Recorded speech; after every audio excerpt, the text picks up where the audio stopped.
the street, you can see that we're talking about Sonic, the third movie.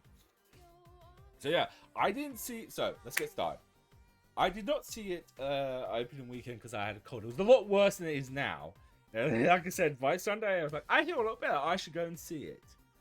But I feel like I shouldn't. I said this before. There was some weird thing about with the Cineworld where I live, where they didn't have any dates until up to Boxing Day, but then they had more dates. I'm actually just going to check that right now. I don't know if it was the holidays was affecting it or what have you, but it was really weird to say the least. Let's see.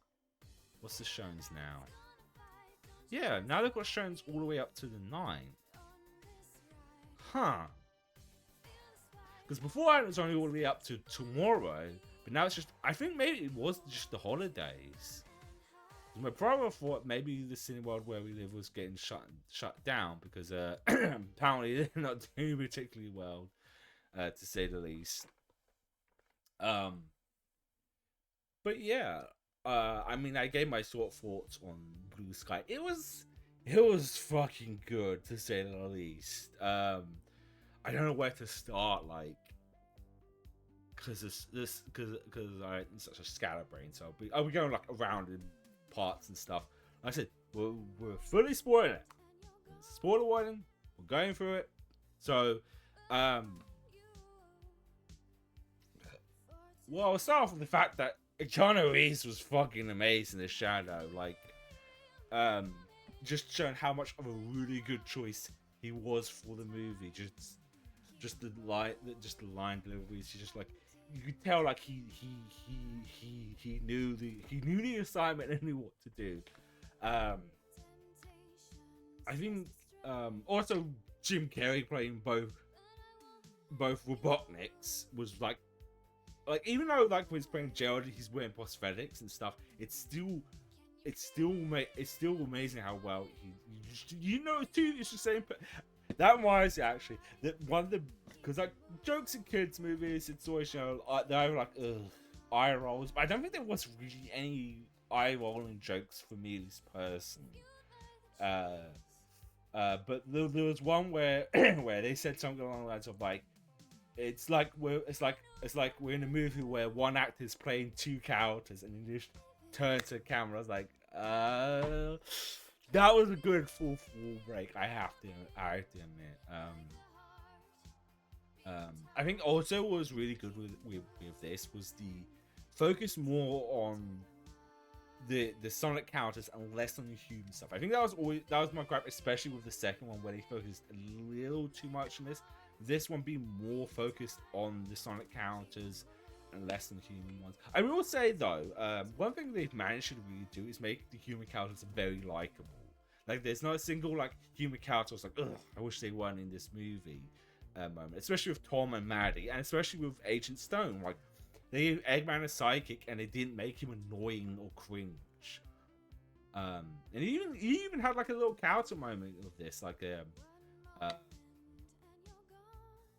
with him and his relationship with Eggman. Apparently, the scene where he shaves off Eggman's hair, that was actually Jim Carrey's idea. To get him to actually do it. They physically did. They actually shaved off Jim Carrey's hair, and it was just like, that was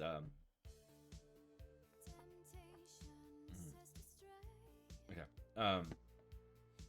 One thing I said with this movie though, I'm glad it wasn't a one-to-one retelling. I said this before. The best way of doing an adaptation is doing your own take on the story, but still keeping the moments what made the original, capturing what made the original so amazing. And Sonic Adventure 2 was like the first Sonic game I ever played. Well, we played as siblings, me, my sister, my twin brother. If I remember correctly, I did Sonic's levels and Dr. Eggman's. My twin brother did Shadows and Knuckles, and my sister did Tails and Rouge's. Which Rouge wasn't in this, which was surprising. Too many. That's the problem with the movie. You don't want to have too many characters that blow out the movie. I said this before. But But yeah, like they did some like changes. The changes being that instead of Maria and Shadow being on the space colony Ark in space, it was a military base on Earth, which I guess makes sense because like one thing I do love Sonic Adventure, it's an old game, but the idea of like a high tech base existing in outer space in which would have been in like 1950s when that game came out, which is a reminder that 50 years ago from now was, well, not now, but when the movie was out, would have been 1974. So keep that in mind. That was in the 70s. And having Shadow not be created by Gerald Robotnik, but being found in a meteorite, which, interesting enough, just a little theory speculation here. The meteorite that they showed Shadow in kinda looks, I'm just saying, kinda looks like the meteorite that Black Doom was going to use to destroy or take over the Earth. I haven't played Shadow Hedgehog in a while, but it looked eerily the same shape, meaning they maybe might want to do that storyline. Who knows? I thought that was like an interesting nod. There was no bio lizard, but I'm not sure if people noticed this, but in the flashbacks with Maria and Shadow, the movie they're watching shows the bio lizard in it, which I thought was a cool little nod. I get like partly, I mean, maybe the reason they didn't want to do it in the movie is because like maybe budgeting or just how the story felt, just have something a giant lizard thing. But one thing I was right if there was going to be a space fight, because I only watched the first trailer because I had no reason to watch the second one. But in the first trailer, when it showed that base rising out of the water, I was like, "Oh, is it just going to be like, you know, in the air fight, not in space?" But thankfully it was. Like, I think the idea of like making the base just be the Eclipse cannon and not be the Ark altogether, and then have the kind of like, I think that it was built over time and not built decades apart was an interesting way of doing it. And even how the cannon is powered, because that was another interesting. They did different with Shadow. Now, if I'm not mistaken, Shadow in the games can't teleport or use Chaos Control without a Chaos Emerald, but in this one, he can do it without the need of that, which was an interesting different change for that. And using that, he can generate Chaos Energy, which was always used to power the Eclipse cannon. I did love they had the Eggman, like when they outpower, it's like the mustache and the nose, kind of similar to how the Ark looked in the game, but that was like underneath, so it was more on top. I do love like inside the Ark, it looks very similar to like the area you see in the game, where you know where they're all chatting and where basically control, I guess. Very similar. Also, the difference with the story, like Maria, because Shadow's created to help cure Maria's illness, but in this one, Maria isn't ill. She just ends up being with her grandfather a lot.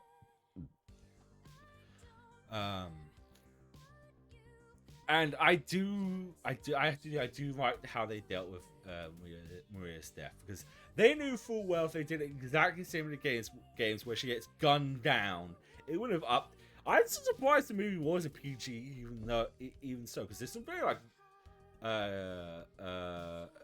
very deep moments and emotional moments in that movie, which I wasn't expecting, especially for like a kids movie.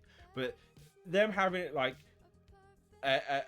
more of an accident where a soldier just accidentally misfires and hits one of the cannons that has Shadow's chaos energy and then explodes and kills her was a different take. The only thing I will say is like they don't properly explain how Gerald Robotnik would still be alive. We just get a throwaway line from him going, "Not bad for 110," meaning he was like 60, and he just somehow. I know people can live long nowadays in general, but most people I've seen who look past 100 look kind of more decrepit and can barely move. So the fact that he's 110 and still aspires someone in his 60s, especially when you get to the point where they're both Robotniks are fighting with it. Yes, they're using technological suits and stuff, but it's still like there's no real proper explaining how he lived for that long, especially if you're going from the 70s or stuff like, you know, science mumbo jumbo, just like, oh, he just lived for that long. That's it. Because when they had that, I was like, oh, they're gonna have like a similar thing with shadow waves and like stasis as well. That'd probably be the one of the vibes I would have. The other one is not using enough of the Sonic, because like you've got Sonic Adventure, one of like not just my favorite games, but some has some of the best soundtracks, and the missed opportunity to do even like remixed versions of those. Because I get like, because they have that line from Sonic Adventure where Sonic says, what's it, something along the lines of like, talk about a terrible flight, no in-flight movies and no food. I'm out of here. They changed it in the movie to say we're out of here. And I get like when they jump out of the plane, having Escape from the City played when they're about to fight Shadow would feel a bit off, but you could have had like maybe a little bit of a metal version of it. Like I wouldn't mind like remixed versions of those original songs. Would have been at least a little bit better, because like that's the point of video game movies in general. It's like they forget that they have the video games have some of the best soundtracks of songs, but yet they'll still use licensed music. And if it's a rights issue, that just sounds daft to me. You know, using video game music. If you can afford to use licensed music, you can afford to get the license for the video game music. That said, that I knew they were going to use Live and Learn. They had to use it. I wasn't expecting it to be the actual Crush 40 one. I was expecting it to be like a cover or something. But them actually using it, which we'll get into that as well a bit, which was like holy shit moment, definitely.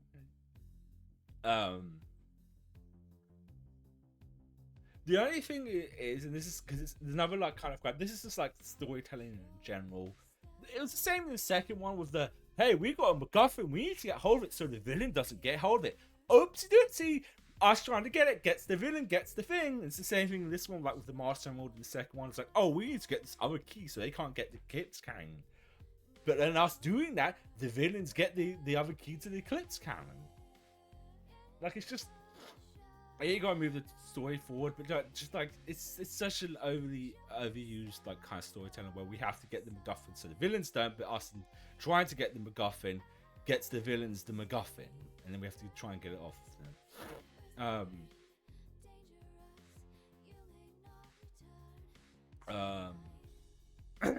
The other thing is like them having like video game accurate Eggman outfit. It was just like, oh, this is good.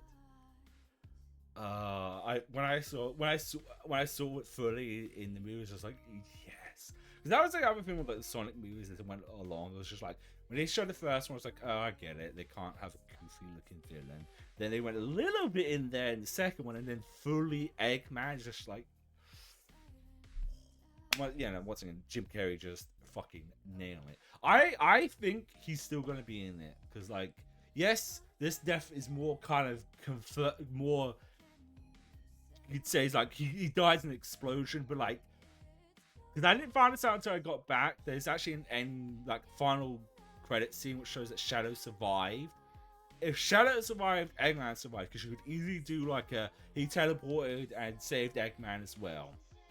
Because I think going forward they're gonna keep constantly doing that, because with someone like Jim Carrey, who's also retired, big actor, they can't always guarantee that he will come back for it. So it's best to do like a death, and then if he wants to come back for it, he'll come back for it, sort of thing.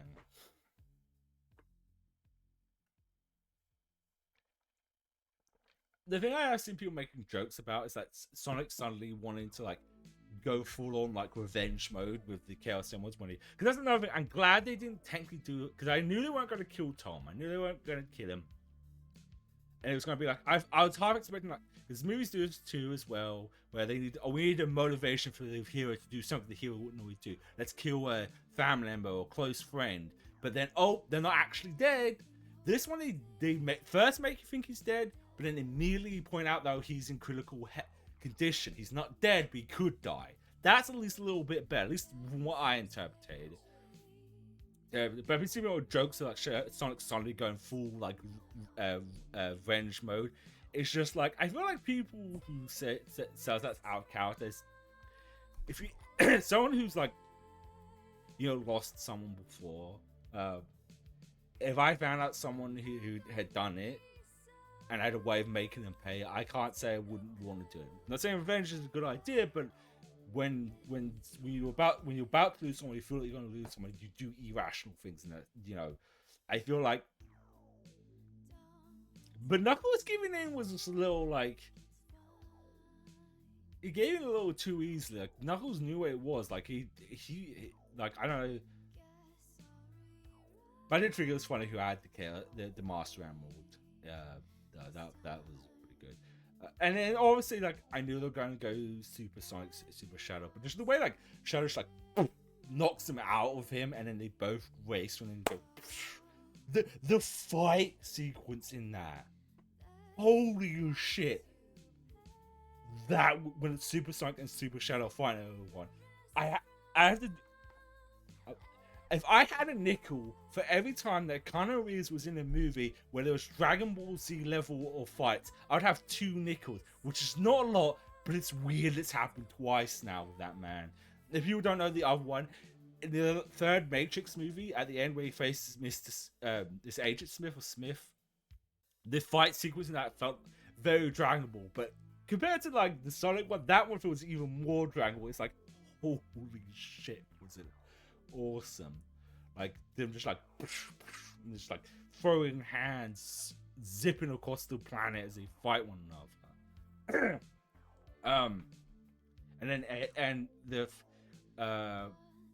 And then them just sitting on the moon afterwards with Sonic doesn't go through with killing Shadow. I said this before, like, most people want Amy to be in this because she's the one that convinces Shadow what he's doing is wrong.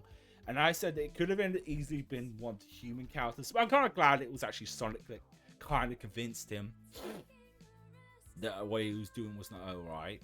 And one thing I'll say, this for kids movie, to do this kind of message was kind of cool, because when I was a kid, when it came to like loss, they always tell you it gets better over time, when it really doesn't. Like, not to get too personal, I've mentioned before, but I had a twin brother. He died. This year will be 4 years ago. And the line of Sonic saying that when Shadow asks Sonic, does it ever get better? It says no, but I'm going to probably misquote this because I'm bad with quotes. But the love you had for them will stay with you forever. And just one of the best quotes. So I actually try not to get emotional here, but the light still shines even though the star is gone. That moment of realization, from realizing that although Maria is gone, a memory still live within him. And it's always a good message to know that even though that person is gone, they are still there. It's cheesy, it's cliche, but I thought that was like very deep message to have in a kids movie. And then you get just one of the best like hype moments where they get up ready to stop the Eclipse Cannon for firing on Earth, because obviously Gerald Robotnik's idea is to blow up the entire Earth, and then with them them just going, the guitars start going, and then they just go, and then go supersonic, and then just shoot up into the air, flying ahead to fight. And they use it more than once, and they do it sparingly, using Live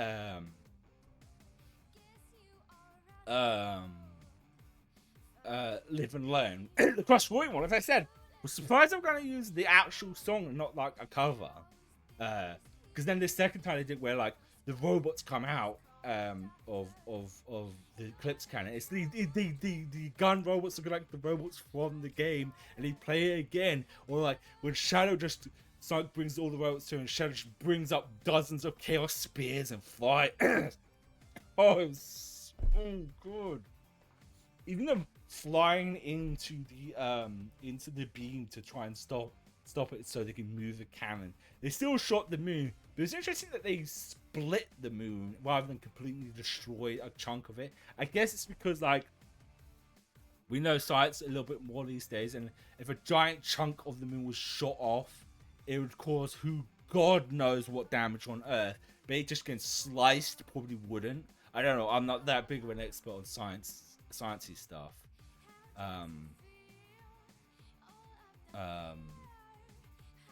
Was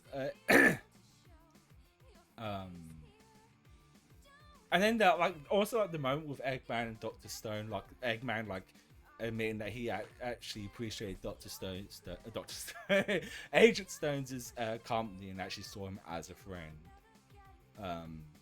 which was really sweet. I thought that was like a good moment. Like I said, I would still be surprised if they fully don't have Eggman in the fourth one, which gets us to the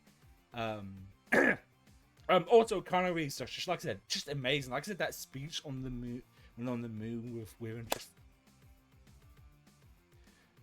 just amazing. Just absolutely amazing.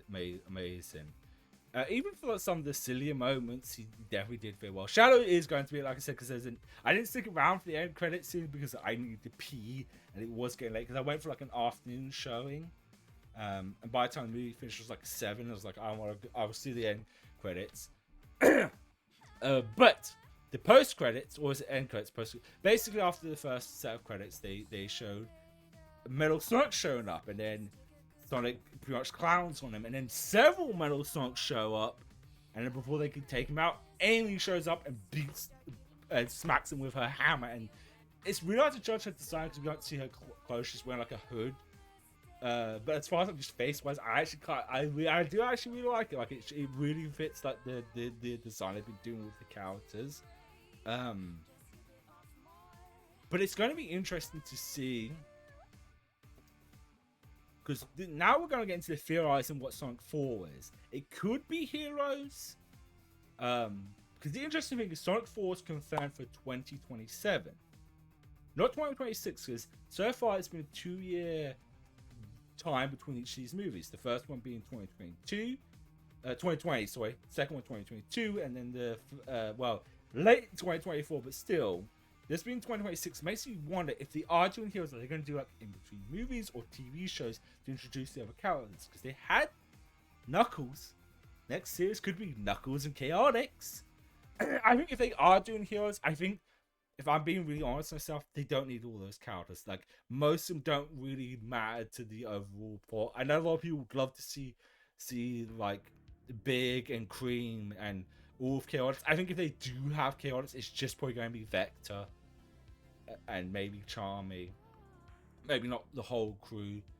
Because it's just like, you gotta remember, because like, if they do this, this could be their Avengers, to have that many Sonic characters. And if they do it smartly and introduce them in either separate films or separate TV series, could work. I mean, you could do a TV series centered around Shadow, introducing Rouge and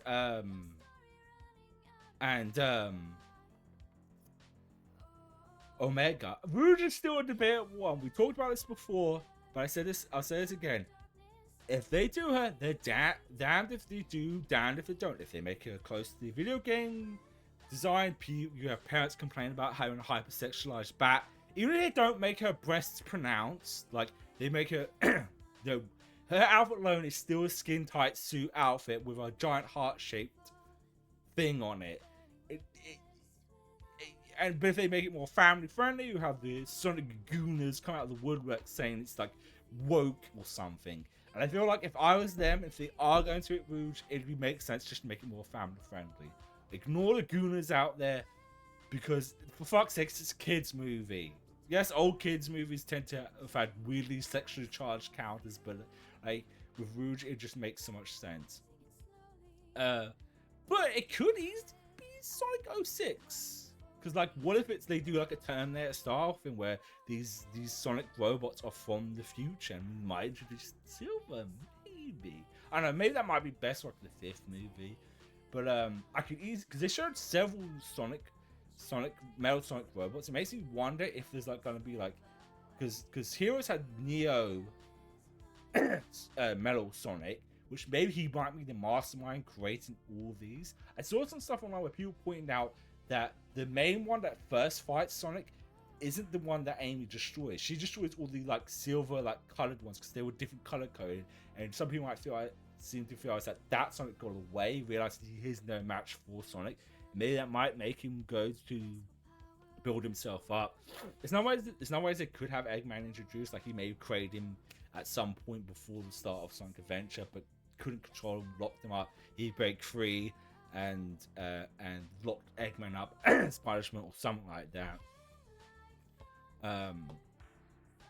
But as far as who I think is going to voice Amy, I can't really think of an actress that could do it right. But that's always the key things. It's like if it's like with Idris Elba, where they will do an actual voice, it could work. But honestly, I wouldn't mind them doing the same with Tails, having the current voice actress for Amy, because the current voice actress, I feel like her voice for Amy would fit these movies. And I really wish Hollywood would do that more when it comes to like, voice roles. Get voice actors to voice them. But we'll have to like that's one reason we'll have to like wait and see for a while. I feel.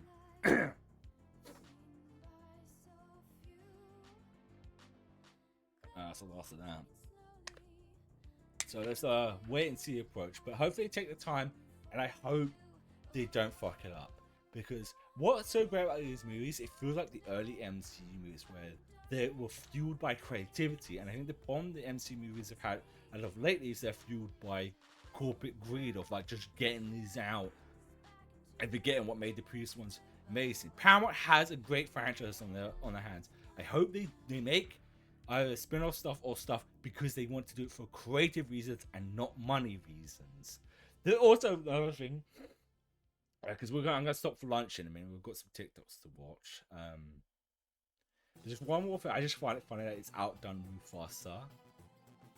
Like apparently, like it is like blown. Like as far as like sales goes, Mufasa out of the waters, which is not surprising. You know, versus a movie that no one wanted, versus a movie that people really have been waiting for 2 years. It was no contest on which one was going to win. It was going to be Sonic 3. But yeah, final thoughts. I give it like a 9. It is amazing. The only guts we'll have is like not using more of the Sonic Adventure music. Like you could have had the end credits. You could have the first set of credits be the song for the hero song, which was Sonic's song.